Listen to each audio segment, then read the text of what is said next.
Hello, everyone. Welcome back to the Red Path. It is Codex Hype Day here for myself and Jack, and hopefully everyone else in the world who enjoys the World Leaders. So, we are going to be doing a bit of a live stream today to talk about the new book, our kind of early impressions with it, and maybe some of our first lists, as well as just hanging out with everyone in chat and enjoying the day for what it is. We're going to be talking about some of the new kits that we've bought and all the good stuff. So if anyone in chat could let us know if our audio sounds okay, if there's any problems or anything like that, please do say. But yeah, we're going to dive into this one. So Jack, how was your Khorne day? Did you get everything that you wanted? I got a solid like 80% of everything that I wanted. Um, the falling down part was my GW order, which was great and definitely what I wanted from life. I did not specifically order stuff from GW just so that it would get here on time. What actually so I came home. I was out in the morning and came home as the postie was delivering three massive boxes of stuff because one of my Discord users, Ron, has also ordered some of his stuff to my house because he lives in the States, but it worked out cheaper to buy stuff from our friendly local gaming store, Element Games. We have an affiliate link below, and then get me to ship him the stuff than just buy it in the US. So he has done that. So I have loads of World Eaters and weirdly some Blood Angels as well. Oh, At the, unusual, but yeah, fair at the enough. moment. Fair enough. Yeah, but so my GW stuff didn't arrive, which was Angron, hilariously, the Codex, and a set of data cards. Um, so that was Yeah, I good. think a lot of people actually didn't get the codex today, which is quite amusing. Yeah, so I went into GW because I wanted to get some contrast paint like Skeleton Horde. Oh, because I wanted to try something with Angron with it, but more on that later. And the guy was saying he hasn't had any of the World Eater stuff to the GW, which is phenomenal. Um, Apparently, because there's been that rumor about the robots in the warehouse fucking up. Yeah, it's so funny. It's just a warehousing system. It's not a robot picking stock. It's just a fucking software system that's gone down. Right. Apparently.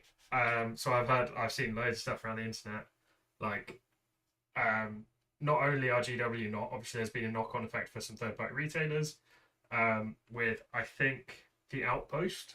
I think they sponsor someone else, but the Outpost, I don't know where it is either, but they've had £20,000 worth of stock delayed, which is Man, that's a lot. Yeah, that's a significant, lot of money. especially for like an independent retailer, right? It's just um, Oh, thanks to Warboss of Corn for that $4.99 donation. Cups of coffee for the coffee gods. That is what we need right now. nice. But yeah, so unfortunately, some people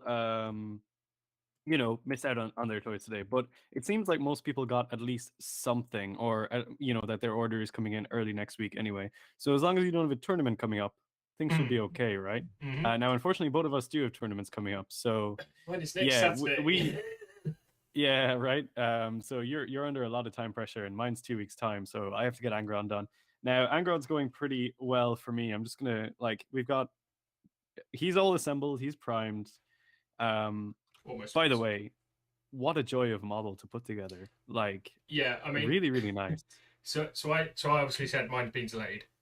Ron, who did order his Angron through Element, very kindly has allowed me to have his, and I will give him mine when mine actually arrives because he isn't under a time pressure. So I have started building mine too. Um, I'm similar to Dara, going to do it in some sub assemblies because I'm a really bad painter and I want to speed through it as much as I can while getting decent results. So I'm going to do multiple sub assemblies. I think He's an easy model to actually he is. sub-assemble as He well, right? really is. There's Yeah. no like weird stuff that you have to do to make sure that you can actually sub-assemble him. He just comes together really well. It's very kind of like there was bits where I was just jumping out of the instructions because if you've built a Bloodthirster, it's real similar to how Angron kind of comes together. Real fun kit, and yeah, I gotta say, like I've really enjoyed a lot of the new kits that I've had a look through some of them. I built a couple of Berserkers today for some painting videos. Had a look at the Jakhals. They are a really, really nice kit, in my opinion. One of I my favorites, I think. as someone who has big ham hands, and fat fingers, I found the Jakhals challenging because I don't have the finesse for that. Same reason I suck at building Eldar is like they're too spindly. They're too small and spindly for me. They've gone together. I mean, I've built all 10, but for as cultists go, they are big boys, right? I yeah, mean, I was really surprised to see that the Dishonored comes on a 40 mil base. fucking massive. He is a big. I sent big you the boy. side by side, didn't I, with the Mark 6, and he's bigger than a Mark 6 Marine. Yeah, He a chunky boy. So anyone who's saying he's not a Space Marine, they're like, you know, one box that I wasn't really that impressed with was the Eightbound. I opened that one up and I was just kind of like, meh, you know, it's fine. Yeah, it's fine compared to the other ones. It's like the guys are cool. They look great or whatever, but you know, after looking through the Jakhals and the Berserkers and seeing the wealth of options there, the Eightbound were like a little bit disappointing, I think, in that they don't really have that many. Well, like, I guess they have options in the sense that like you can build them as X or Y, but like, you know, the Berserkers come with 24 different heads. Like, that's crazy. Yeah. But Dara, Eightbound are really good, the internet says so. And so that's you better true, learn to like making them because you're going to be building 27 of them, I've heard. I certainly won't, but there are those who will. Ron's just giving me shit in chat for not liking the Eightbound. I mean, the one great thing that I've noticed, and maybe some people haven't heard of this yet, but you can build our Furious Father naked. He doesn't have to wear his armor. I mean, you can also build the Eightbound naked. So you can run a very, very naked Disciples of the Red Angel. Ronald does have to have leg armor, but yeah, his chest armor. He does. He doesn't need chest armor, does he? GW still have not lifted the ban on pants, unfortunately, but I kind of like unironically actually really like the no armor upper bodies on the Eightbound. I think they look really cool. So I think, and it's actually a really good way. I think I saw someone say it during the week. It's a really good way of differentiating between your Exalted and regular Eightbound. Well, if you go Exalted shirtless, you can do weird shit with their skin tones, can't you, and make them look more possessed? Because that was one of the complaints, right? Yeah, or just say, you know, once they've mastered the 8 demons inside them, they just kind of, you know, don't need to wear shirts anymore. Yeah, they just take the shirt off. They let the world know. That's the sign of them having mastered. I think it makes sense, right? But yeah, really cool kits altogether. The Jackal kit, just for me, is just gorgeous. Yeah, I know, but you fucking love Mortals, don't you? I do, but it's such a brilliant. Like, I love Grimdark stuff, and the Jackal kit is very, very good. Some of the head options are. Yeah, some of the options for the Dishonored are pretty brutal looking. I chose. I can't remember which one I chose, but yeah, I chose one, and then I was like, "This is definitely the coolest." And then I looked at the others, and I was like, "Ooh, maybe not." Actually, like when I was like, when I was like going back to the sprue to build the other ones, I was like, fuck, I didn't see that one." there is one that's kind of out by itself on the sprue, and he's like completely like blocked in with like this metal thing over his face. And that one for me is just super cool. And I'm gonna give him the chainsaw arms instead of the big mole, just because the chainsaw arms are brutal. I think I did the one that was he had like an iron mask that came down to like here, like over the top of his head, I think, and then that's the one. Yeah, I really like that one. The plugs in the back of the head are really cool. There's a couple of other ones though that look like gas mask plus type things, which is pretty cool. Big fan of those too. Yeah. So I think overall our impression of the kits is, and you know, actually, sorry, before we move on for the kits, what I actually thought, like, it's so simple, but like the Berserker kit is actually like putting it together and looking at the different pieces of armor, it is subtly different enough from the basic Chaos Space Marines that you do notice it. You're kind of like, huh, you know what, this is real life. The backpacks I notice actually are one thing that really jumped out at me. They all have like a unique style to them that is like you don't see it in the basic Legionnaires box. It's quite unique to the Berserker kit, so that's really cool. And all the chain weapons look incredible as well. And like there's a ton of options in the Berserker box. That was the first thing I noticed, to be honest, when they first revealed that first Berserker model. Is the chain axe is fucking huge. Like even the one-hander is fucking massive. The one-hander is big. I put together the two-hander for a hobby video. I'm not sure if he's going to be picked up that well, but he is. I haven't got to the Berserker kit yet, but They're really good. They're really, really dynamic. The faces actually look so good. The helmetless heads. And they I'm look too much of a pretty coward. savage. Too much of a coward to do faceless. To do I'm helmets. definitely going to be working into them. Way too much. Mark has asked, how does the Dishonored size compare to the AOS model Slaughter Priest with Hackblade? Actually, I honestly think they're probably pretty close because I could literally go get my Dishonored and compare it to my Dark Apostle, who is a Slaughter Priest. The Dishonored is on a 40 mil base and is a little bit bigger than an average Space Marine. So I would say if you wanted to use a Slaughter Priest, you could definitely get away with it. That's been my Apostle since the start. Yeah. My Dishonored is downstairs. I can go get it if you. I'll take a picture and send it in the Discord later, but remind me. But I'll do that. Yeah.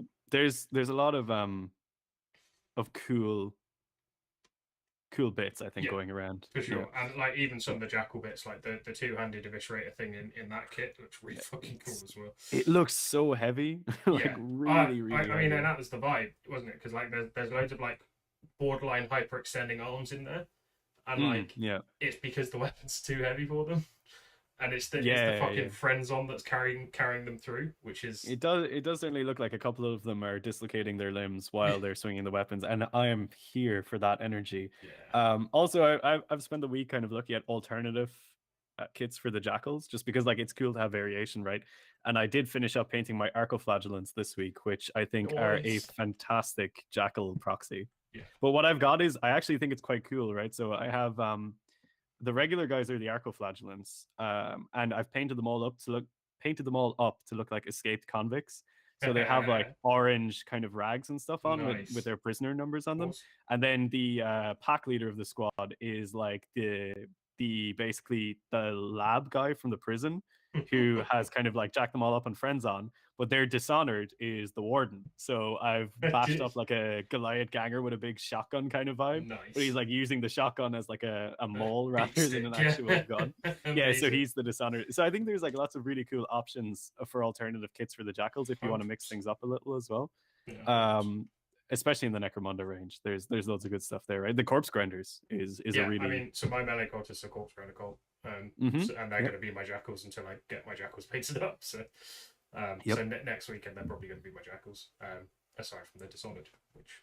Yeah, I think the problem is that I have 40 Jakhals in my list, so I need quite a. As soon as I have 20, I need another box because I need a second Dishonored now, and also. As you have pointed out, they're on 28.5 mil bases instead of 25s, which is what all my cultists are on. So that's a secret that we keep until the world finds out, right? Because my cultists are also on 25, so we'll keep it that way. So awesome day getting new kits, new toys, things like that. Unfortunately, I also did not get the Codex, but by now we know pretty much everything that's inside it, given the week. I think there's a PDF in the Discord now at this point. So it's all out in the wild. And the PDF didn't really reveal anything that we didn't already know, right? From the various embargo lists. So, well, it told me that the Dishonored was strength 4 base, which I actually, I'm sure was said at some point. I knew that already. I honestly think I just zoned out. Yeah, Mark's just talking about how his Jakhals nearly killed Razar last night in the game. Like Jakhals are wild; they're wildly good. They were even better when I played them as core last week, and I used things like Gory Dismemberment. But funny enough, that was cheating, so I won't be doing that again. But they are just like it's a lot of attacks for 7 points, right? They really feel worth the 2-point difference. Over cultists. You get they get what 4 attacks on charge each. You're paying like under 2 points per attack. And it's AP1. Like it's AP1 and strength 4 on the charge. Like it's not bad. So then you just stim them up, right? To go on. I honestly see value in bringing squads of 12 Jakhals, just assuming that you're going to lose 2 when you stim them up, and then having the full 10. That's fair. But I don't know. I mean, that's like if you've got points floating in your list. If you take 12, you can take second Dishonored, can't you? Sorry? As soon as you get over 10, you can take second Dishonored, can't you? No. It's the phrasing of it is like it actually you have to have 9 other guys. Yeah. You might be able to take a second whatever it's called, the big chain Mauler Chainblade. Mauler Chainblade, yeah. Which actually is really good as well. -1 to hit kills it. -1 to hit, but then you counter it with a +1 weapon skill at some point in the game. Still, I think. I mean, like you're basically for 5 points, you're getting. I don't know. For 5 points, you're hoping they survive long enough to get +1 to hit, right? Which Yeah. Just take I mean, skull smashing. I had Skull one of my smashers. squads survive that long in a game, and it Fair. was nice when they were hitting on threes. But yeah, I think Jakhals are definitely one of the star kits and Sleeper units picks. Yeah. definitely a sleeper pick. Yeah, I think so because like 41 attacks on the charge, Yeah. AP 1, and then if Right. you've got a Dishonored in there, things change around a little bit You as well. get you get Dishonored in with Skull Smasher, and that's some damage 2 attacks as well. Exactly, yeah. So as Didn't soon that as you start putting blood type buffs on the units, they get real spicy real quick. yeah, they start And trading into Marines. exactly, yeah, they started burning into anything really. So they were a really cool little unit. But yeah, so it's been an interesting week with like kind of reviewing things, and we've put out a bunch of different videos on like our favorite warlord traits. We're gonna have the stratagems coming out soon enough as well. At some point, myself and Jamie are going to sit down and do a review of the disciples of the Red Angel, amongst lots of other interesting things. But we've had some time to kind of digest the army, and I think it's fair to say that contrary to what we were expecting, maybe what a lot of people were kind of anticipating, there's a lot more diversity in the army than we initially expected. I think a lot of us thought that like there's going to be one build and one build only. But I think that's not really the case, right? Because both you and me and Jamie as well are coming at it from pretty different angles, I would say. For sure. I think all three of us have quite different builds. I know Jamie's been talking about like a more conservative play style. So something that leans into pile the skulls, raise the banners, and bloodgood stew, and just playing like quite standoffish. And I Yeah. think that might be a play style to explore against things like shooty armies, like armies that are already uninteractive. Um, I think into certain guard lists, or depending on how guard lists shake out, into certain guard lists, that might actually be something to think about going into those games. But I'm not necessarily sure that is something to build for, if that makes sense. Like I feel like Jamie's gone one way in leaning into shooting massively, and you go the other way into I don't care about shooting. And I sort of Yeah, I have feel like four combi bolters I in my feel like list, I and tread that's the it. line a bit because I know Jamie's looking at Terminators as well now. To like, you know, give him some extra shooting, some extra like um, screen clearance, I guess, because that's what Terminators are for us now because they're not. It's just I don't Yeah, I see think it. Terminators have an awful lot of value. I'm definitely going to play around with them at some point. I think with the 6-inch heroic intervention strat, and Yeah, I think that does add a lot to them. And if I was running Invocatus, it's a consideration for a pregame move for positioning. But I mean, like the 8-bound just are a really attractive option as yeah, well. But yeah. I do see the value in the Terminators. I see the value in the Terminators, but I think elite slots are really congested because we can only ever get a maximum of 6, and I think you need to. There needs to be a really strong justification for why you're taking them and not some 8 Could be bounds. just a stylistic thing that maybe you don't Yeah, want to run the 8-bound. it Yeah. might be a stylistic thing, and that's fine too. But if you're coming at it from a purely like cutting edge point of view, I think you have to weigh up like pros and cons, and as we always say, it will depend on local meta, terrain, all of that stuff. I am Yeah. not practicing what I preach next week because I'm going to take Angron to this GW terrain event. So, Well, I mean, okay. On that note, yeah, let's get into why this. don't you talk us through that list, right? Because a lot of people are kind of naysaying Angron right now and saying he's not going to be amazing, blah blah blah, all this stuff. Yet we all are kind of looking at him here on the red path. So you've got a GT next week. Yes. You have decided that Angron is going to be part of that list. Why don't you run us through the list? Hang on. No, for some time. I don't have it prepared. No, you don't have it prepared? No, I have it sort of prepared. The app, by the way, guys, people saying Battlescribe isn't updated. It's not yet. The GW app is updated. Anyone who doesn't have a code won't be able to look at the specific rules, but the points and stuff are in there and broadly correct. For some reason, it won't let you ally demons in yet, but fine. The points and shit are there, so if you want to build some early lists that are pure World Eaters or World Eaters for the Chaos Knights, you can do that at the moment, which is good to know. World Eaters Brighton. Yeah, so at the moment I've got a 21 player, I think, has signed up so far. 5-round GT next Saturday and Sunday. It's down in Brighton. It is not the usual one that I go to down there, but it has had some good reviews. So yeah, GW app is not amazing, but it is it's ahead for once, and relatively accurate. It has gotten better since the start. I think it's still not amazing, but it's gotten better. Yeah, I mean, I haven't used it in a long time because it just doesn't open on my phone anymore. So Oh, sick. Right, are you ready now? Because I am I am. finally ready. So let's start in the Arcs of Omen detachment. It's a World Eaters detachment, funnily enough. It is a normal World Eaters detachment. It's not a Disciples of the Red Angel, because I'm not that mad. I don't have time to paint all of that. So I've got Lord Invocatus. Just Lord Invocatus. Not got a Warlord trait or anything. I have 10 Jakhals and a Skull Smasher on the Dishonored. I have 1, 2, 3, 4 squads of 5 Berserkers. All of them have Eviscerators. 2 of them have Icons. And I guess I'll take you through thinking behind that as well. The reasoning is because I also have 2 Rhinos. I have 1 of each in each Rhino. And then I can pick which tool I need. So if I'm getting out to try for a long bomb, I'll use the one with the icon out, and I'll use the 3d6. But if I'm getting out and I've got a guaranteed charge, which I tend to try and do out of Rhinos, I use the one without the icon. So that makes a lot of sense. Yeah, that and sounds good. Trim some points as well for me.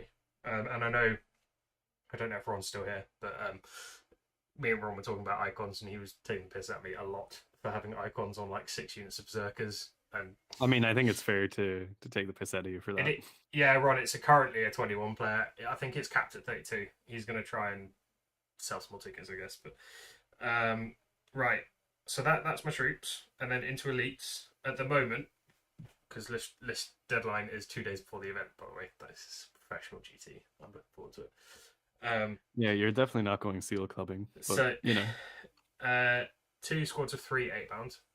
Just bare bones. I haven't decided on champion equipment yet because I don't need to. Probably going to take the heavy chain glaive though. The 2 times attacks, strength 8, AP3, 1 damage, because the champion then gets 12 attacks. So on the charge. So 2 squads of 3 8-bound, and then 1 squad of 3 exalted 8-bound, just because I want to test them. Basically, I want to see how they do, and if they feel shit without the strat support. I then have in my fast attack 3 individual chaos spawn. Say what you like. I'm gonna try them. Fuck you, Dara. Sure. Well, I mean, you're trying them in the right environment, right? It's like Jimmy and Bob's first tournament. They're gonna shoot chaos spawn, no problem. This is gonna be fine. There's good players there. Sure. Yeah. Sure. There's good players there. There's someone going who's playing Ultramarines, right? There's also a Harlequins list. There's a guard list. list. Oh, a Harlequins list. There's Iron That's Hands. Scary. Harlequin's fucking good still. Sure, anyone who says they're not is wrong. I've never had a problem with the Harlequins. Well, I have never beaten a Harlequins player ever in my life. Well, don't think I've scored more than 60 points against the Harlequins. Shut up. So that's the list, though, right? 2 squads, two, and then 2 Rhinos, and then Angron. I am still undecided on if I can be asked paying for his Warlord trait. I don't think it's necessary. I think it's worth it. I got value out of it every time that I ran him with the Warlord trait. I think it's actually quite useful. It's the fact that he still only counts 1 model, though. It's just... Yeah, I mean, I also just had him in places where there was other models to kind of be there. Yeah, I don't know. I'm undecided at the moment. So that is my Arcs of Omen detachment. That comes in at 1675 points. So I have 325 points left. I'm also running a super heavy auxiliary detachment of 2 Chaos Knights. I'm going to run 2 War Dog Brigands with Stubbers for 155 points each, and I'm going to run Worthy Offerings, which is +1 to hit against characters, vehicles, monsters for those War Dog Brigands. Brigands are the chain gun. Melter and chain gun, melter, right? Yeah. So 2 shots, 30-inch range, strength 9, AP4, D6 damage, D6 +2, half rage. And hilariously, assault 12 chain gun, so I can assault and shoot with. I can advance and shoot with it if I want to. It's assault. Yeah, it's fucking funny. Yeah, I didn't know that. But so assault 12, strength 6, AP2, 1 damage. So if I go into Harlequins, that chain gunner, it's gonna be real fucking good. And they're Dreadblades, right? Yes, they have to be Dreadblades to be Agents of Chaos. So Worthy Offerings. The other part is if the one that has not a favour of the Dark God, which one of them does, which I'll get onto in a sec, and might cause some stir, then when it's favoured, I can, if I kill a character, vehicle, monster, it becomes favoured. It like upgrades it to the next stage. Yeah, the normal stuff. Yeah. And so one of them is favoured, and it has the Mirror of Fate's favor, which when your opponent spends CP, you roll dice on the 5-up, you get 1 CP. The standard one. Yeah. Yep. And the favored thing is once per battle round, you can turn a hit, wound, or save roll to a 6. Handy. And damage roll, I think, as well. It's not damage. I No? checked because that would have been really accidentally handy No. for thermal spears. But People have played that one against me with damage, but it's whatever. not I think it's hit, wound, or I'll check the Codex because I only checked Warha, but on Warha it's hit, wound, and save. I'm sure it's probably correct. Yeah. Interesting. Yeah, I think it's a cool list. Feels like it gets a lot. Remind me, sorry, how much of the 8-bound and exalted 8-bound was there? It was 2 squads, right? Yeah, 2 squads of 3 normal and 1 squad of 3 exalted. It feels like a lot in that list. Yeah, it's nice.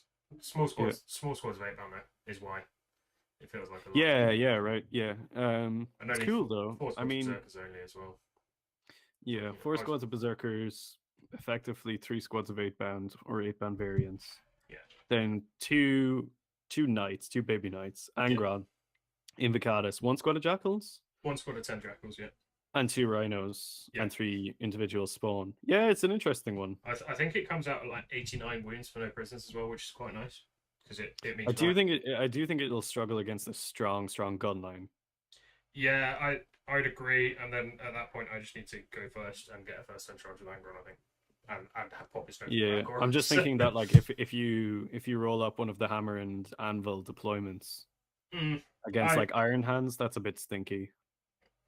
Yeah, I mean, this is about testing things for me. I'm not really going expecting to do well at all because you know how it took me a couple of tournaments to get into the CSM book. Like I had a couple of, for me, disappointing performances before I started getting going on the CSM book.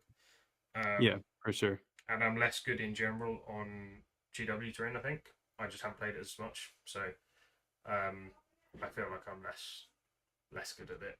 But and also I don't know what that looks like past the fact that there are going to be some perspex bases. I don't know what the terrain itself is going to be like. If it's going to be like good line of sight blocking shit, or GW layout doesn't necessarily mean ruins and X, Y, and Z, right? So, that's the problem. We'll see. Yeah, sounds cool though. I mean, I'm still. It should cover the bases. Like it'll score our secondaries quite well, and the knights bring some nice shooting. I just personally, I don't think they bring enough shooting. Like for their value. I'm still a little bit up in the air between brigands and executioners. I tried executioners and they didn't do that well for me, but it was only 1 game, so yeah. And I was running fucking. Executioners are super swingy though because of the variable amount of shots. Yeah, but it's 4d3, so it's min 4. It's like 4 to 12 shots, isn't it? Yeah, I don't know. I've played against them before, and they've really showed up and like picked up a lot of stuff. And then I've played against them, and they've done nothing, which is like kind of my problem with the executioner. I think the brigand is a little bit more reliable, but also has like it's more niche in terms of things it can actually go into. Yeah. Like the executioner can kind of shoot everything, right? It doesn't necessarily have a bad target. I think what swung it for me was that looking at the list of people who are going, there's a lot of Marines. So I think like a quarter of the field is Marines. So I'm expecting some T8 vehicles basically. And if it was Custodies heavy, and Custodies are good, so there was no reason to expect it not to be, I would probably take Executioners just because Executioners and Custodies. They're AP2, so they put them to the 4-up invuln unless they've got shields. They damage 3, so they kill a custode each, or they 2 for a bike. So they're just really nice into custodies. But I think there's 1 custodies player, so I was like, on balance, I'm probably going to try and tech the Marines rather than custodies. Yeah, and I mean, Marines are going to be really popular because of Arcs of Omen and all the changes they received anyway. The point drops, and everyone has a really and I feel like we kind of play pretty well into Marines on the best of days anyway. Like all of our weapons and damage profiles are kind of amazing into killing Marines. Yeah. Like even Jakhals, right? Jakhals can take out a 5-man squad, not really much of an effort. Yeah. It's cool list though. I think it will be. I'll be really interested to see how you do with it. We'll see. As I say, I'm not as good on GW terrain. I'm not going intending to do really well. I'm going to test the list and have fun with Angron more than anything, and hopefully have him painted in time. My timeline is to prime him tomorrow and then start painting tomorrow afternoon, I think, and then I've got a week off work, so I should get him done. I don't think he's particularly No. intensive to paint. I mean, I'm looking at him here. The wings are big, but that's kind of it. Yeah, and I mean, you've been in on my discussions, agonizing on what kind of skin I'm going to paint him, and I still don't think I've said. Yes. Why don't you don't want to grace the people with your thought process on that, or right? So so I've been like, I want to time together with. Well, we're going to get the community to help out, right? So you can pitch your idea here. Everyone can say if it's a good idea or a bad idea, or what other suggestions that they might have. So if you're in chat and you think Jack is a maniac, do let us know. This is kind of my first centerpiece model that I painted. Like I painted Abaddon, but he's not the same scale, and that he was a big Terminator, right? So and he's black bleaching. Well, but he's not in mine because I painted him as well these colours. So fuck you. Mm-hmm. Angron, I don't want to do for my models. I don't tend to like to paint them in the standard way. I like to paint them like so they're unique, basically, which I think is it's just part of making it my collection, if that makes sense. So I also want to paint him so that he ties in with the rest of my army really nicely, which is heresy colours, so blue and white. And so from the start, I've been like, I don't really want to paint his armor just all gold because I don't think that'll suit the rest of my army that well. I have relented on that, having seen some of his armor. I'm not sure the plates being white would suit really. So I'm maybe looking at blue. A thought that I did have that you can react to live because I haven't put it past you yet. Was doing so the skin color that I'm on at the moment is like a bluish purple that comes up. So I'm going to prime in black, then go over him with Barrack Nar Burgundy, just because that's what I have. Galvorback Red, which is your favorite paint in the world. God damn, what a sexy paint. Jesus, if there's one paint that I was lost on a desert island with, and it was like you had to pick one paint, it would be Galvorback Red.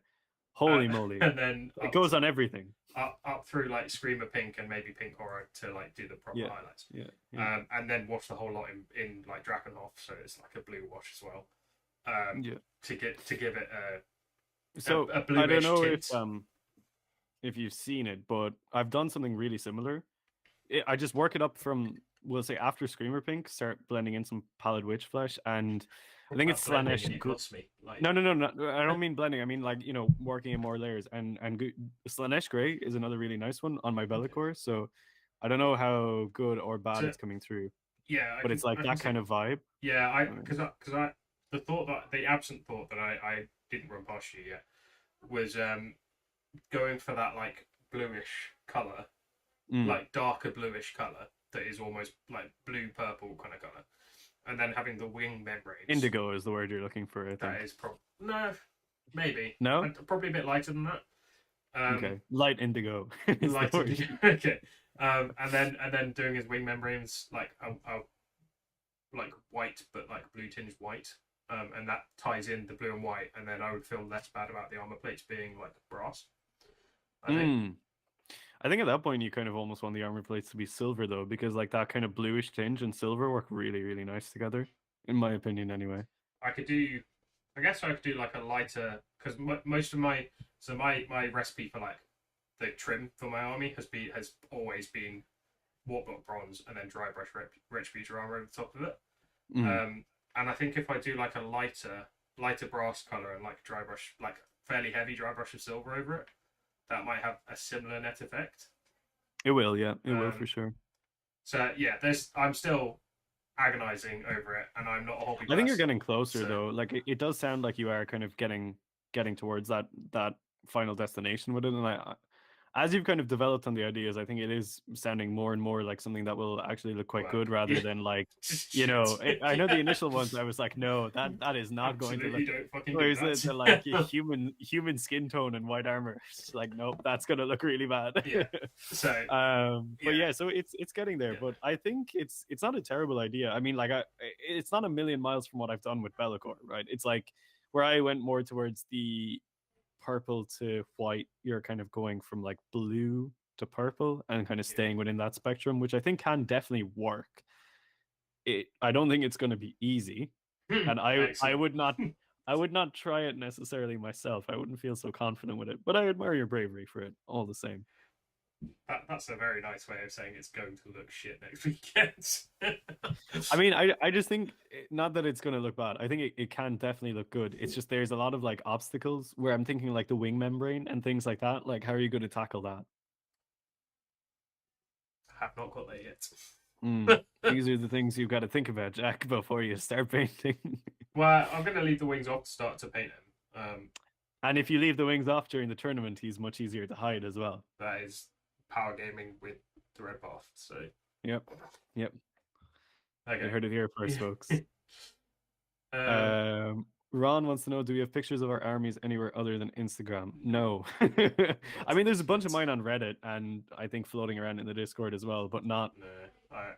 When we have the website up and running, there is going to be a gallery. So I'm also not very proud of my models, so we'll see.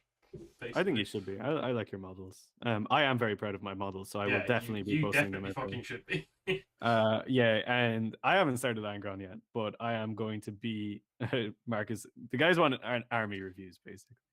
I posted a picture of my army on Insta before Christmas, like all 16,000 points.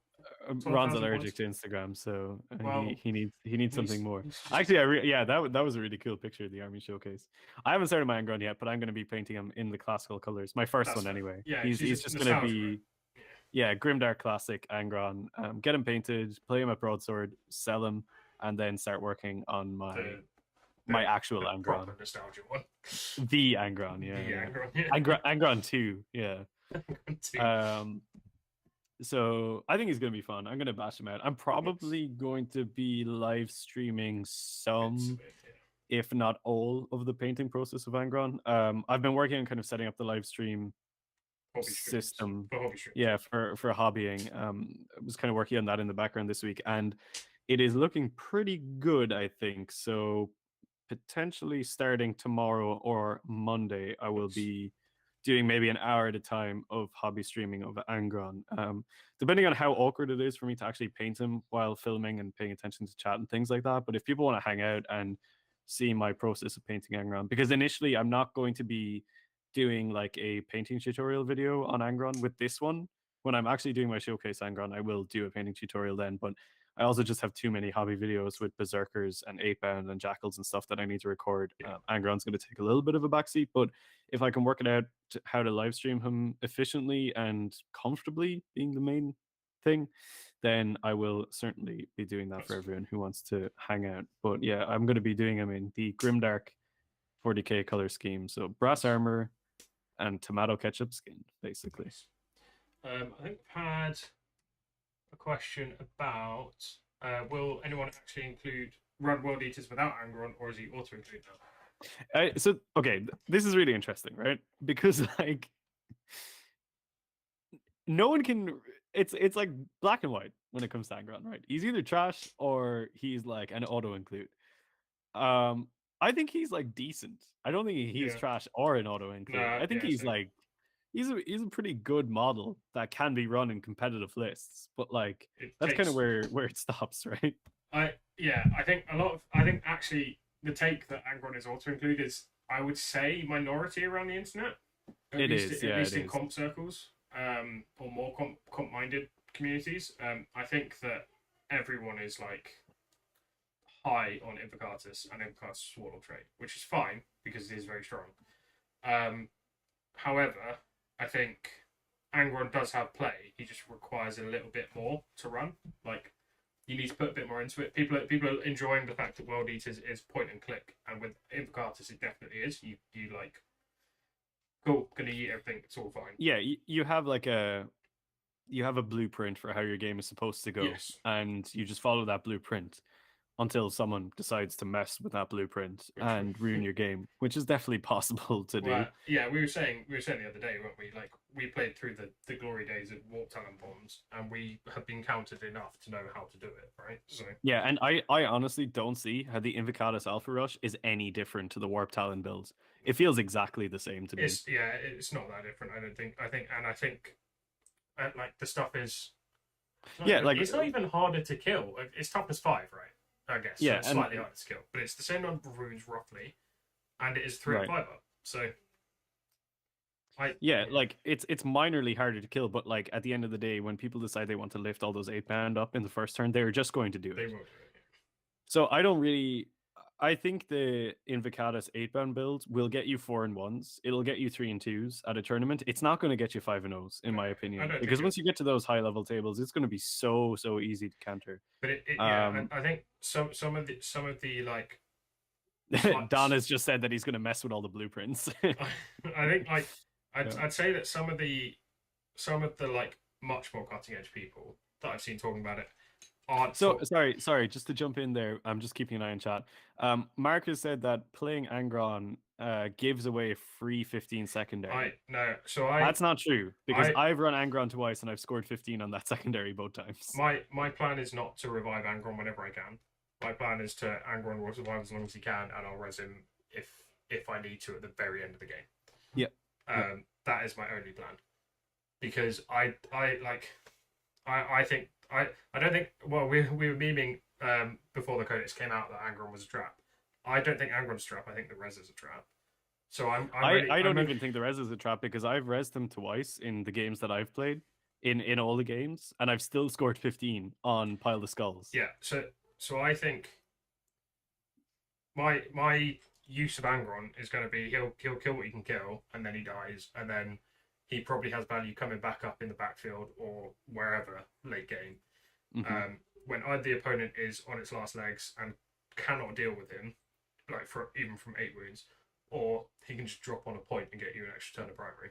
Like Exactly, yeah. that's Exactly. that's how in my head I'm going to be using Angron, and I think people have been distracted by the res and the power of the res, and I think like as like, oh, you're resing this fucking beat stick, great, but I don't think that's how you use that properly.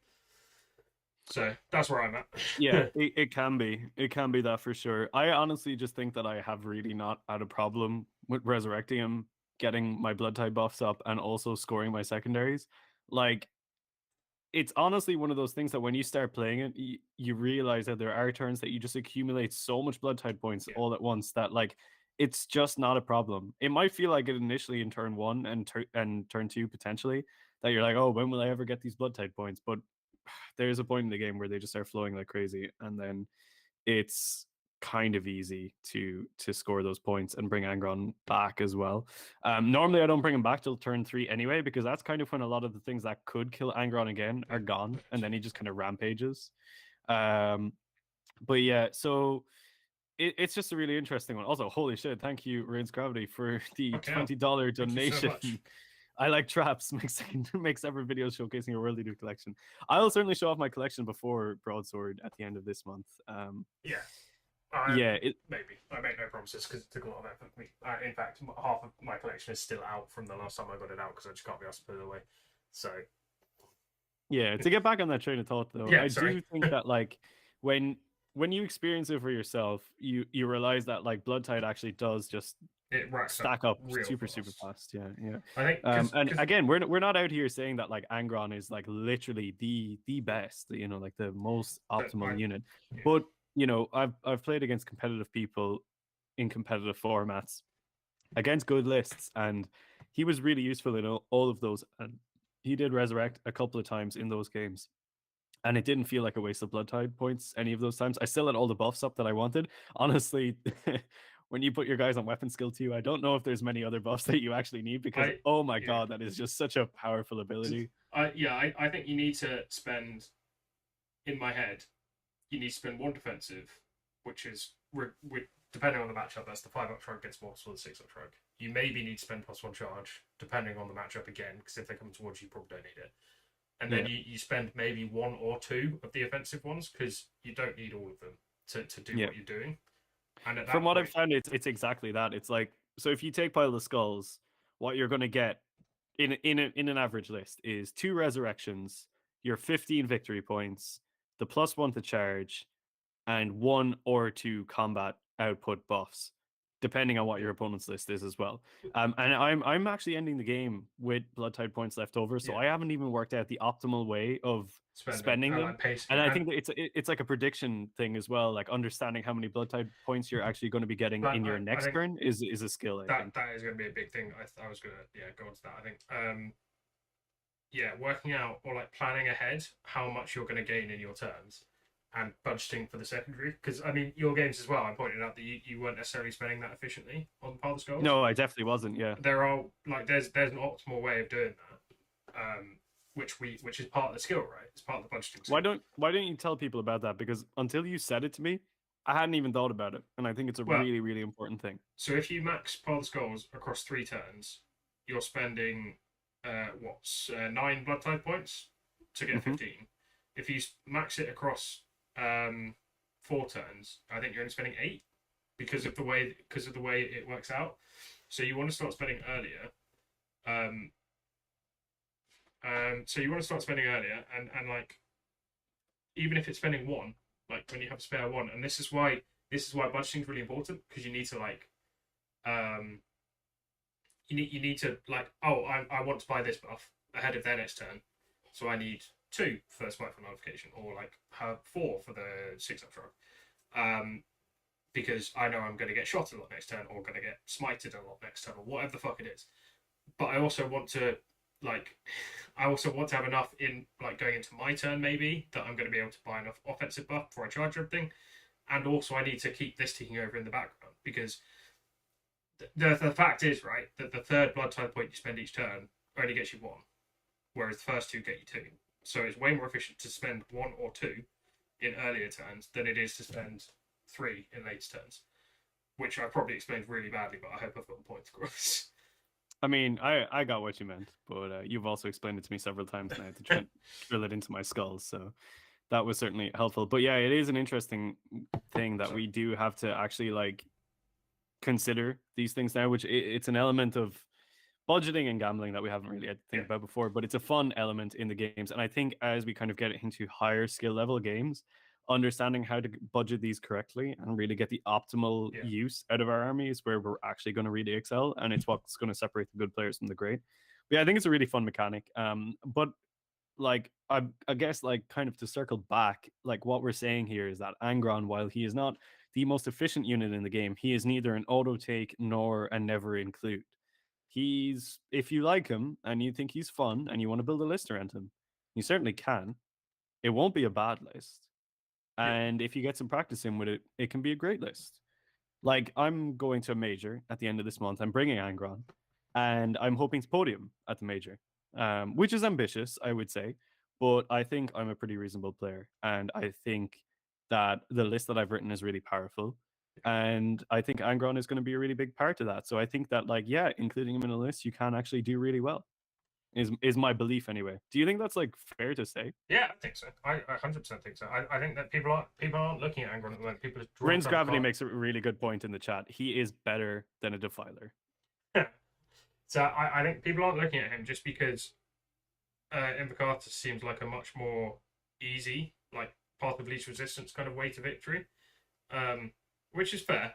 But I think looking longer term, learning how to use Angron properly, because I think Invocatus is probably getting nerfed at some point.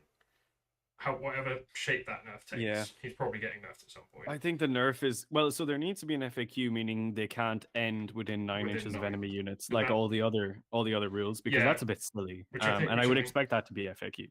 Yeah, I think that's the point that Ron made it further up in the chat. Ron did say it earlier, and I think everyone's kind of in agreement on that. Thing is, I still, even without that, I don't think it's that powerful, because like you still can't move through the forward deployed units, right? So it takes distance off your movement. So I mean, it depends on what type of forward deploy. Eldar can get really obnoxious with that, because they can do that and Phantasm, can't they? Yeah, they can Phantasm after they know who's going first, so they can actually really mess you over. So it's big for the Eldar matchup, and I think Dark Eldar are similar. Yeah. So in some of those matchups, it is pretty big. It's not like, infiltrators or incursors or whatever. Oh, they're out in the front. It's like, okay, whatever, it's not like they can just disappear afterwards. Like you can speed bump them, but units that can disappear, it is a bigger deal for. So I would also say that, I mean, we were talking about the mirror the other day, weren't we? And we reckon we've got it solved. Oh, Mark, thank you so much for the $8.88 as well. Before we go on, Thank you, Mark. it says blood for the blood god. Thank you for bringing a different and honest take to the review. I mean, that's what we're all here for. We're here to tell you that Angron is perfectly fine and chill, as well as other things. Oh, but yeah, so JJ, aka Albino Boy, the secondaries are in the Ox of Omen GT book. That's why they're not in our Codex. Yeah, Ron's put it in chat as well. Wait. Sorry. Rin's Gravity said FAQ Avo pregame move to work with Khorne demons. That would be insane. I would definitely bring max Juggernaut units. Yeah, that'd be so sick. Nice. But yeah, so look, it's interesting. I think it's fair to say that we can expect Invocatus to get something of a nerf anyway, but as to what that's going to be, we don't know yet.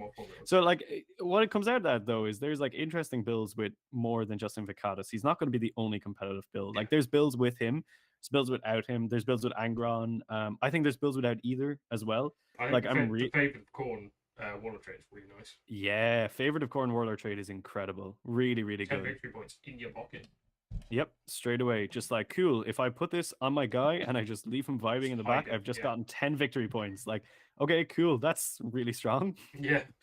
Really strong, you know? You hang him around behind your fucking rhinos or whatever and just slingshot berserkers out each turn and get 10 victory points. Like, fine. I think there's builds with Khorne as well, to be honest. I really like Khorne. I really want to find space for him, but I do too, man. I really want to find space for him. The list that I've written, I just can't find space for him, which is a shame. I'd have to drop 2 Jakhal squads to bring Khorne in mine, which is a lot. It's a big ask. Or Invocatus. And Invocatus is somewhat redundant in my list, and I am kind of tempted to just put in Khorne. I think it's going to depend on my painting schedule. If I feel like Invocatus is going to be done in time for the major, I will put him in. But if not, I'm just going to run Khorne because I really like Khorne now. I think the 3 damage has done wonders for him.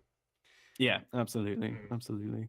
So Ron says the reason the Avo pregame 9 is a big deal is because it would mean with a forward deploy, you could screen the pregame move from ending up in terrain if world leaders go second. Yeah, that's pretty much what we were saying with the Phantasm move as well. Like you can, if you are playing into world leaders and you see that they have the avocado thing, but if it has been nerfed, then you can really easily screen them out from areas that you don't want them going into, basically. So it's quite a big deal, and I would expect it to change to that. So I think if people are playing it where you can just like, you know, end within 9 inches of enemy units, like don't get used to that feeling. It's going to go away at some point. Not to say that there's like every single army in the game has forward deploy or forward positioning moves, but pretty much all of them do. There's an awful lot of armies that do. But yeah, so there's lots of interesting variation is kind of what we're saying here at the end of the day. Yeah, which is good. Absolutely. And it's exciting because we don't want one netlist build, although there is a build going around that seems to be doing quite well in testing. The vanilla build. It's like 24 8-bound or 18 8-bound or something. 3 squads of 5, 3 squads of 3. So 8-bound and exhausted 8-bound with avocado. 5 squads, 5 berserkers, 2 rhinos, and I think 3 individual spawn, and that's about it. Which is it's I think Ron's been good list. It's just really boring to me. I think Ron's been calling it the cookie cutter, right? Because it is really, which is fine. Like, and people have been seeing joy with it in test games, I think, but I don't know. As you say, it feels like it doesn't interest me. Yeah, it doesn't hold. Like it's a good list. Absolutely, it's a good list. And if you're into that list, that's totally fair.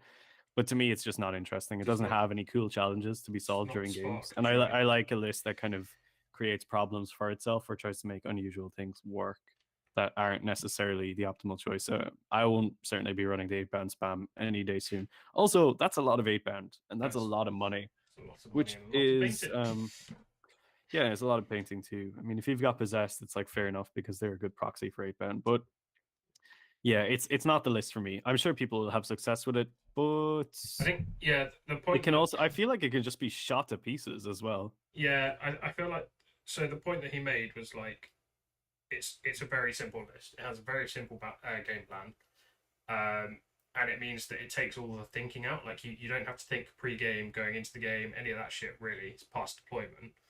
And once you're there, you can focus all your brain power on making like execution decisions rather than on anything else. Which the list doesn't is have a plan that it needs to follow, which is a good thing. It's a very fair point. Like, very fair. I mean, I don't think that my list has a plan that it needs to follow either. It's just a different kind of build, and it's not necessarily the most optimal one. It's just what it is, you know. Yeah, but so I see the point, and that list is undeniably good, but it's absolutely not necessarily for me, and not necessarily for you. That sounds about to say. Yeah, it's definitely not for me. Yeah, as like Donna said in the chat, Invocatus is great until you go second and he didn't bring any guns. Yeah, I mean, it pretty much. Again, depends on terrain massively. Like, yeah. Ron was saying earlier, I think that player plays terrain plus Invocatus and pre-game move.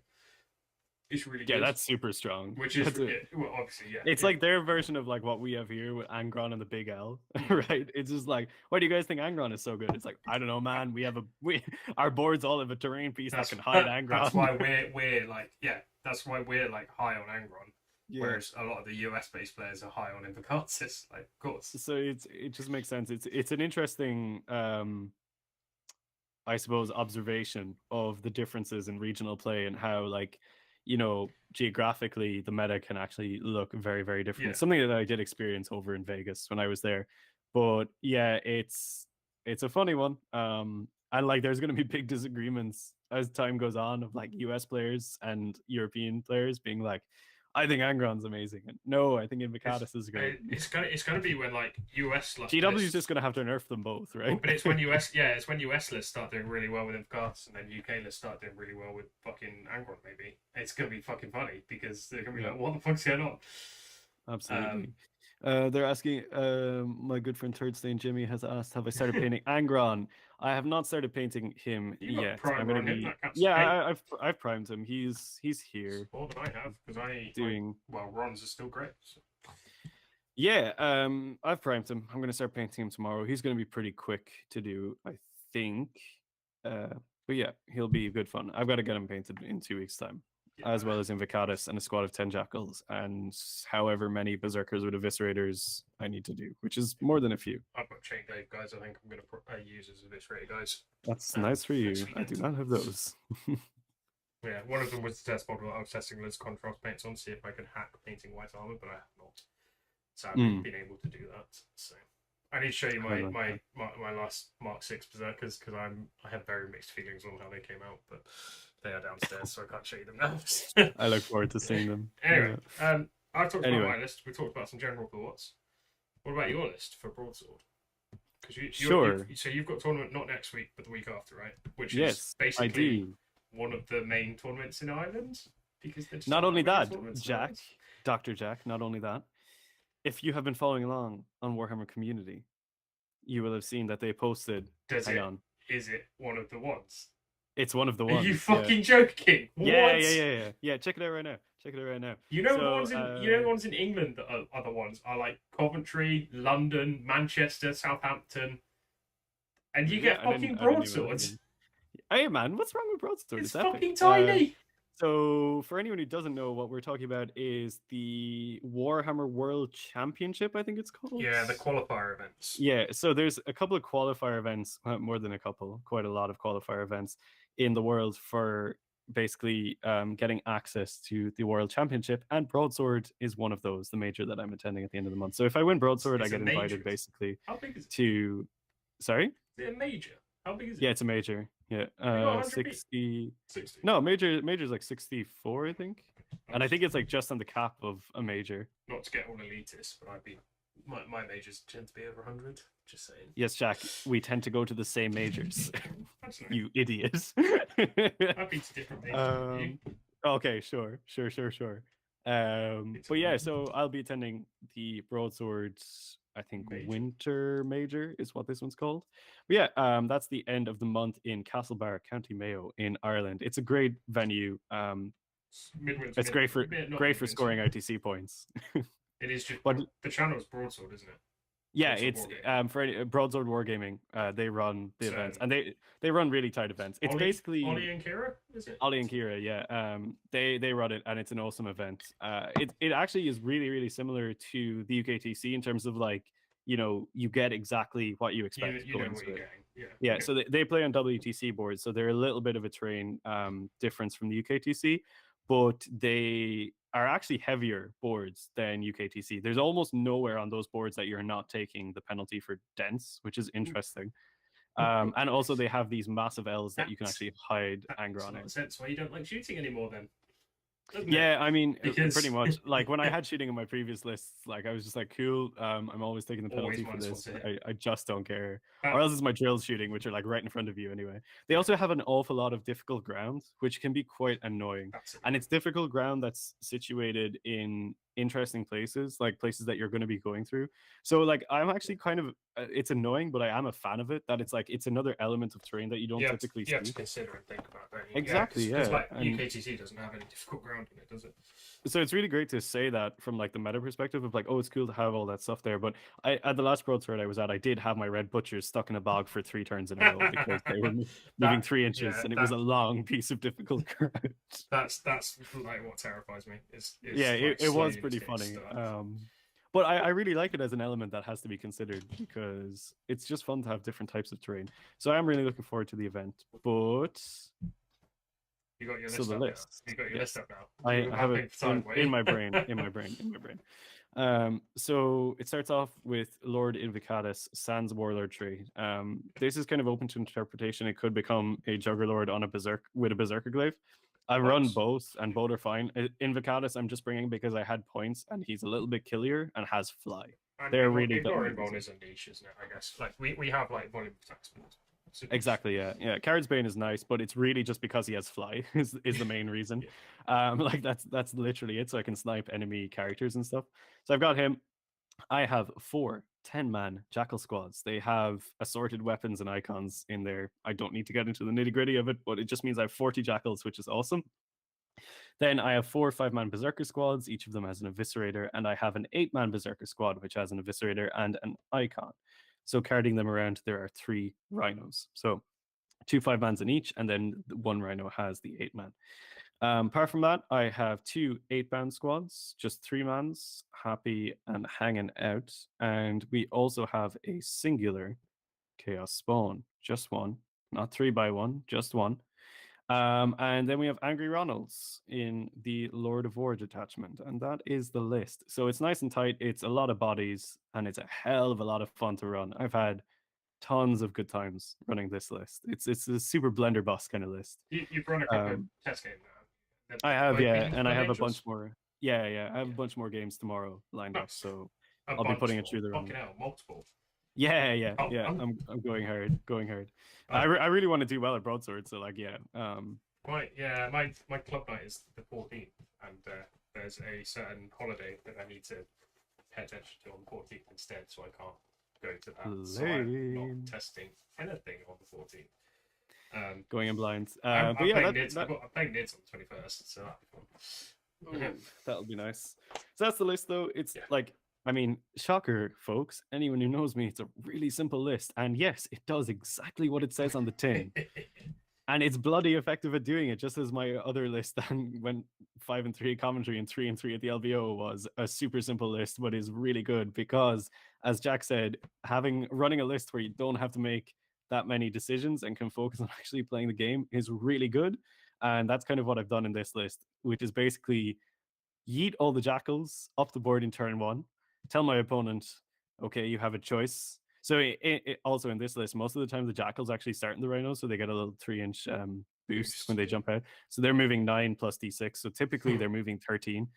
I'm just going to throw them on top of objectives in the first turn and be like, right, are you going to shoot them? If you are, that's Blood Tide points and Blood God's Due points, which is nice for me. If you don't shoot them, I'm going to charge you in the next turn. They're going to have 41 attacks at AP1. Fucking kill stuff, yeah. Yeah, exactly. So I'm like, what do you want to do? Either way, I win. Either way, I get Blood Tide points, yeah.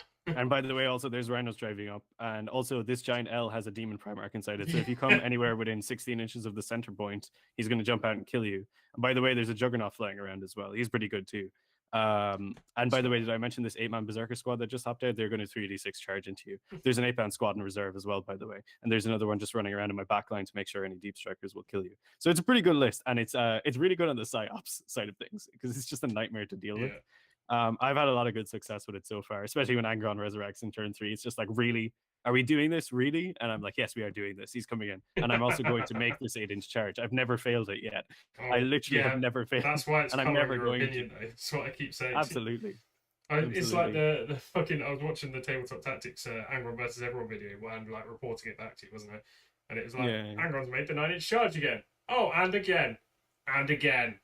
Honestly, dude, I don't think he fails it. Like, it's just weird. I think it's like as long as you will it to happen, it does happen with Angron. Because like I always fail it with my 8-band coming out of reserves. I always fail my 8-band charge. I'm like, you know what? It's because they're shit and I hate them. But when it's Angron, I'm like, oh, it's my boy. Here he's come back and he's like, I won't fail you. And I'm like, I know you won't. I love you. And he never fails me. So and he's not gonna fail me in broadsword. And people are gonna be like, oh, I can't believe you always make me against charge. I was gonna say, is that gonna translate over from the paper square to the actual model? Well, this is what I'm really worried about. Yeah, maybe he needs to tape the paper square to the bottom of his base, just so that it channels the energy. It's like a talisman. Yeah, I like that idea. Actually, I might do that, like a lucky charm or something. You could like fold it to the bottom of his base, I reckon. Yeah, surely. Or I could make it like a back banner for him, just so everyone knows who he is. Just a paper square that says Angron. It's like a name tag for him. Yeah. Hello, my name is Angron. Yeah. Amazing. Yeah, that's the list though. It's really simple. I can't imagine many people have many questions about it because most of the answers are yes, simple, it does. Yeah. I'm looking forward to the discussions because I've already had the discussions about how many attacks do they have, but there's only 2 of them. Why do they have that many attacks? I'm looking forward to those discussions being more commonplace now. It's gonna be great. It's like one thing that I found a lot of fun was like in turns where there's like multiple combats going on when my opponent has charged me across the line, and it's like, yeah, they do their first charge, and I'm like, cool, I'm gonna fight on out with that unit, and then I kill them, and then I'm like, now I'm going to 2 CP interrupt, and they're like, what do you mean? Did you not just interrupt? I'm like, no, that was a different thing. Now I'm basically getting 2 interrupts in a row, so I'm playing in your turn. I'm sorry. It's just so rough, like watching their face drop when they realize that like they are losing more units than you are in their turn. It's super, super nasty. I think, like I was saying it to Ron during the week, I actually wouldn't mind if the fight on death stratagem just got deleted because it's just super powerful. I'm not a fan of it. I've played too many lists where I've been like, oh, it'd be nice if I didn't just lose half the stuff I sent into combat this turn. Yeah, I mean, and now I'll still lose it, but at least it's like a trade. I just wish they would take away fight on death as a mechanic in the game. Full stop. But yeah, so that is the list. I'm hoping to do quite well with it. Nice. I don't know if I actually will. It just depends on how goofy I get on the day and who I match. Yeah, how lucky you get, right? Because Matt Perrin's in a fucking major luck as well. So. Yeah, and there's lots of really good players from Team Ireland and the like going, so it's going to be a really challenging field. Yeah, sure. But yeah, we'll see how it goes. I think it'll be quite a fun and an interesting challenge, and just get Angron out of my system for 5 games, and then see if I want to mess around with something else for a while. I don't think you'll get him out of your system. No, I don't think I will either, to be honest. I'm having so much fun with him. I'm just going to be so surprised if I get bored of him. Because he's just an endless toolbox of like, he doesn't do the same thing in any game. He just pops up and he's like, what am I going to do today? And I'm like, I don't know, Angron. We're going to find out together, but it's going to be really fun no matter what it is. That's very fair. Yeah. So podiuming, if you're able to podium, that probably means 5-0, right? 60 player major? Yeah. Yeah, I would have to 5-0. Nice. Very exciting. Again, I mean, like, I would love to win. I don't think I will. I'd like to come, like, podium is, like, my dream, right? I'm aiming for, like, top half of my 20-player GT. Yeah. Well, the last broadsword I was at, I came 7th with the old book. So I think I can do well. Fair. By that logic. Yeah, that's good. Oh, I've done a bad thing. So, yeah, I think we've spent some time chatting, talking the good stuff. I've already fucked up my cast build. You really? Oh, really? Oh, no. That's bad. If anyone has any questions or anything, now is the time. We'll do a little bit of Q&A before we sign off for the evening. Maybe do 5 or 10 more minutes. So if anyone wants to kind of fire some questions in, we'll be here. Don saying wishes he could get a game with me. I would love to yeah, because like me and Don played at the LVO in the house, and it was like such a fun game. I wasn't really thinking clearly, and I made some really poor decisions in that game, but yeah, like it would be so much fun to play now. I will get TTS at some point so we can play. You keep Because I want to promising that. see. Yeah, I keep promising it. I'm lazy and I hate like I don't know. Technology. Yeah, it's kind of like, but it's hard to justify TTS when I can just like get a game so easily here in Yeah, person. You that's know, fair. that's the problem. Um, Jonathan Hayes says late, so maybe you already answered this, but what blood type purchases would you prioritize beside bringing back Angron? Plus one Really, weapon skill. yeah. Plus one to hit probably, but in most matches. But it really depends on the Yeah. matchup. Plus one weapon skill and sixes explode are equally efficient, correct? Yes. Plus one to hit for me feels better. Plus Like, one, they plus one are to hit always happens. mathematically Yeah. like they're the same. Into armies like Blood Angels or Dark Elder that have like ubiquitous -1 to hit, plus one weapon skill is really, really useful. I would also say the plus to charge if you're running Angron is pretty much a necessity. And then it's just really matchup dependent. Like if you're playing into power armor, extra AP is really good. If you're playing into things that are like high toughness, like knights Knights. of any variety or Knight. custodes, then Styx's auto wounding is good. I think Knights and maybe Deathwing are the ones where you take that. Otherwise, even Custodes, because most of your stuff strength 6, you're winning on 3s anyway. I think plus one to hit is better. Yeah. Oh no, this stuff. is like in addition, is what I'm saying. Oh right, in addition. Not just plus one to hit. I'm just saying other things that are useful. Yeah, like the rest of them are matchup specific, I would say. Yeah, so like the 5-up shrug gets mortals against Thousand Suns Grey Knights, probably only at the moment. Yeah. What else does loads of mortals? Yeah, or like if you happen to come up against turners that are zone heavy, or like Eldar that are playing around the psychic bombs that they can throw out from Inari hemlocks and things like that. So like if you're playing into a there's side cases, right? Mostly. Yeah, exactly. Yeah. Or I guess like there is a case to be made for if you're playing into the Vanguard cohorts Guitari that can just dump a load of mortal wounds on you again. Fair. Like there is a case to be made for that, but like that's only if you anticipate getting railed by mortal wounds every single turn, which is possible. It's possible, but it is matchup specific. And then I think the auto wound on 6's one is also quite matchup specific. If you're looking at going for that early, you probably only want to be doing that against knights of either flavor or the other one that I just said that is gone from my head now. Deathwing. As Ron makes a good point though, that like if you are running max Exalted Eightbound, there is an argument for 6 to explode because the plus one weapon skill does become redundant. Again, depends on list. If you're running a really elite list with a load of weapon skill 2 already, so Exalted Eightbound loads characters, then probably not plus one to hit 6 explode. But if you're running a lot of weapon skill 3 stuff, you will really notice it ramp up. So if you're running Berserker heavy lists, if you're running 8-bound heavy lists, like normal 8-bound heavy lists, if you're running Jackal heavy lists. Hey man, Jackal heavy list plus one weapon skill is insane. Okay. Suddenly the weapon skill 3 fucking 7-point models. So Stoniomi says, new to painting, part of the hobby. Any tips on painting realistic looking skin, including red demon skin for Angron? So if you're looking for human skin tones, I have a couple of videos up in the hobby section of the channel if you want to look at those. But if you're looking for red demon skin, it's a bit more of a challenge, I guess. Realistic looking is the hard part, right? Because you can paint red demon skin and it's going to look like he's been dunked in a bottle of Heinz ketchup. The thing that a lot of people don't realize with painting realistic looking demon skin is that it's actually a lot darker than you think it is. So there's an awful lot of areas of red demon skin that are actually just black and brown. They're not red at all. The red is really reserved for the higher values of the model. So like the higher muscle points and things like that. Ridges and kind of like wing membranes and other areas that will be catching the light. But the vast majority of the skin is actually going to be mixes of maroons and browns. So if you're looking for specific paints that are useful, I would recommend getting a nice black, getting Rhinox hide, getting Galvorback red, and getting Word Bearers red. Word Bearers red is really, really useful for realistic demonic flesh when you mix that with browns and kind of off purples and stuff like that. and then working your way up. Like what you should really be doing is highlighting with Mephiston red. You shouldn't be using that as your base layer. That should be what your highlight is.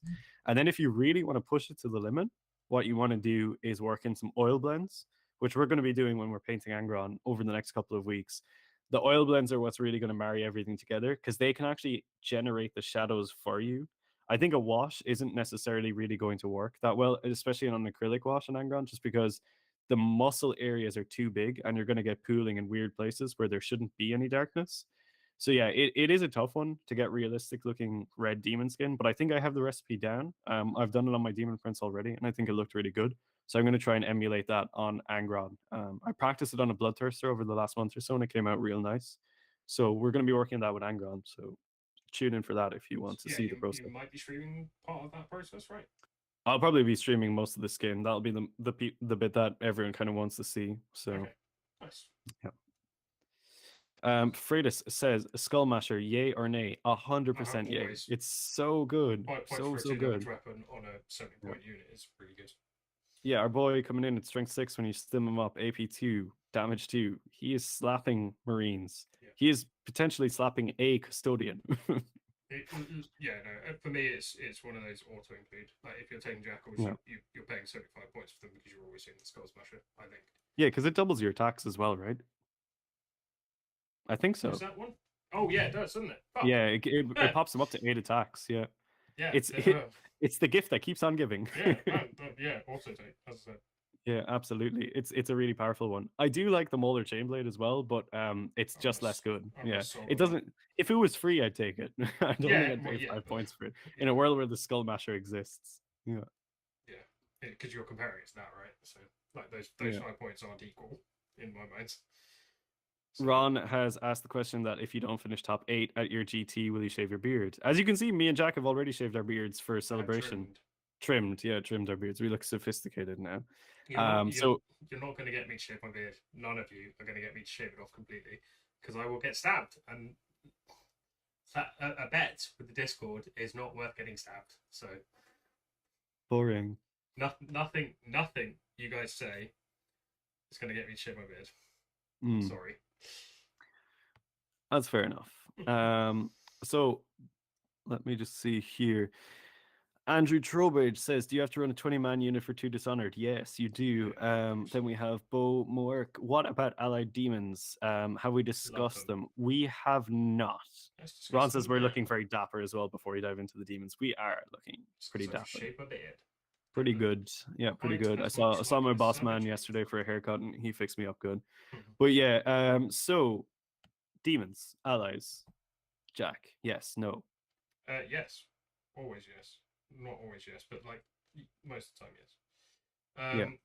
I have a Disciples of the Red Angel build that involves allied demons that I think is really fun, and I can't wait to try it out. Yeah, there's a couple of routes you can go with the demons allied patrol. There is one that is full on memes, which is Angron, which is the Disciples list probably, which is Angron, Scarbrand, loads of Eightbound. Angron shits out Scarbrand with Warp Locus, and then the Eightbound will have 9 attacks. Good which is great meme. Great meme. Which is good. I really like that one. If not necessarily the most competitive idea in the world. You can do something that I do kind of want to look at once I've got fucking War Dogs out of my system. This is nice. Once I've got War Dogs out of my system is Face Cap Bloodthirster. The Exalted Bloodthirster with Face Cap and possibly Argath King of Blades, because you could still buy Demon's Relics. Even if we can't buy our own. So yeah, that's really good. And Flesh Hands are obviously worth a look as well as Tech and Brand Psych. I also think Skull Cannons have value. They are worth looking at. And we've spoken about it before, but Uraka the War Fiend is an exceptionally good demon prince that can be allied in as well. So yeah, they're like pretty much everything except Juggernauts, I would say, are useful. Like Bloodletters aren't incredible, but you're going to have to bring them anyway for the patrols. So you can stick them on your backfield and do actions, data scry or whatever. So yeah, demons definitely have got some play. I know loads of people are high on Skull Cannons because their 90 points does feel like a steal for them. They got cheap. Combat as well, right? They're fine. They're two blood letters basically. Okay, so Iman says, Master of Executions, is he worth it? Does he come with a World Eater upgrade? He doesn't come with one, but if you've bought a Berserker kit, you're gonna have the spares to give him Berserker stuff anyway. Master of Executions, though, is he worth it? I don't think he's terrible. I think if you have the points, he's not a bad like plug and play guy because he's still just good. He's less good than he used to be because you can't put warlord traits from the Chaos Space Marine Codex on him. But I still ran him naked, and he was. Well, you get reroll hits off Angron, right? Yeah, But yeah, that's you the only can. way he's getting rerolls. Yeah, he's not bad. I don't think. Like if you have the points, he's really cheap. And if you run him alongside a big unit of berserkers, you just have a mini death ball that can kind of steamroll its way and act more or less independently on the board and just get reliable results. So I don't think he's a terrible pick. No. I'd say there's tech in there for like 65 points for 2 blood type points. Pretty nice as well, I'd say. Yeah. And things about like baiting assassinate out if you're running an Angron list and then just bring Angron back in the last turn. Like, yeah, there's some tech there as well if you want to like psyops the shit out of your opponent, which I know some people get off on, but and I mean I do to a certain extent, but that's a bit much for me. I can't think that hard about things because my brain hurts otherwise. But there's definitely extra tech in there. But yeah, aside from anything else, he's what 7 attacks at strength 8, -3/2 damage as a source of mortals as well. Yep. For 65 points, like he's good. He's a good HG. So yeah, it's one of those things where it's like, yeah, sure, we can't take the warlord traits anymore, but he also did get 15 points cheaper, and he was good at 80 points. So sure. Where's he at 65, right? Agreed. So yeah, he's a nice little unit for sure. I don't really think there's bad units in our book except for the Forge Fiend, but you know, even he has limited value. I don't think the Defiler's bad, man. I think it's pretty good. Fucking 8-inch movie's so slow. Yeah, there is that, I guess. But yeah, so I don't think there's any more questions, just people talking about demons in chat, which is pretty hype. So I think that might be all for this stream. I think we talked about a lot of different things, some list ideas, some Codex hype, a bit of a Q&A. What about you, Jack? Do you have anything else that you want to say before we close this one out? I don't know how excited he is. I think as well, like people are on flesh hounds just before we go. People are on flesh hounds for the psychic defense. I mean, aside from anything else, they're a 75-point unit now, which is dirt cheap. 12-inch move, 2 wounds each, and they have strength 5 AP 2 damage attack profile. Oh yeah, their combat output is wildly good. They're good as well. Like they're good as a unit. They're not even in there for psychic defense. Like it was point. I think Ron made the point to me was like, they're good. They're just fast, good units, and they're so they can breach. Like they're just a versatile unit. And they're just good. Yeah, like they're a great vanguard for your army. The psychic defense is a cherry on top. So like, I would say don't limit yourselves to thinking of them just as psychic defense because they're not. They're so much more. But yeah, that was my question. Rain's Gravity has asked before you go. May I get a take on Blood Crushers? Bad. My take is they are bad. Yeah, they have the cavalry keyword. They're overcosted and they're very easy to kill. Yep. So until they drop to about 20 points per model, I don't think they're worth considering. Unfortunately. Fucking hell. I wouldn't say. Well, 20. They're what? They're like they're around 40 at the minute, right? Yeah, 20 feels like maybe I would take them. Cavalry's a trash keyword. They need to get rid of it. Yeah, give cavalry breach or else give Blood Crushers fly.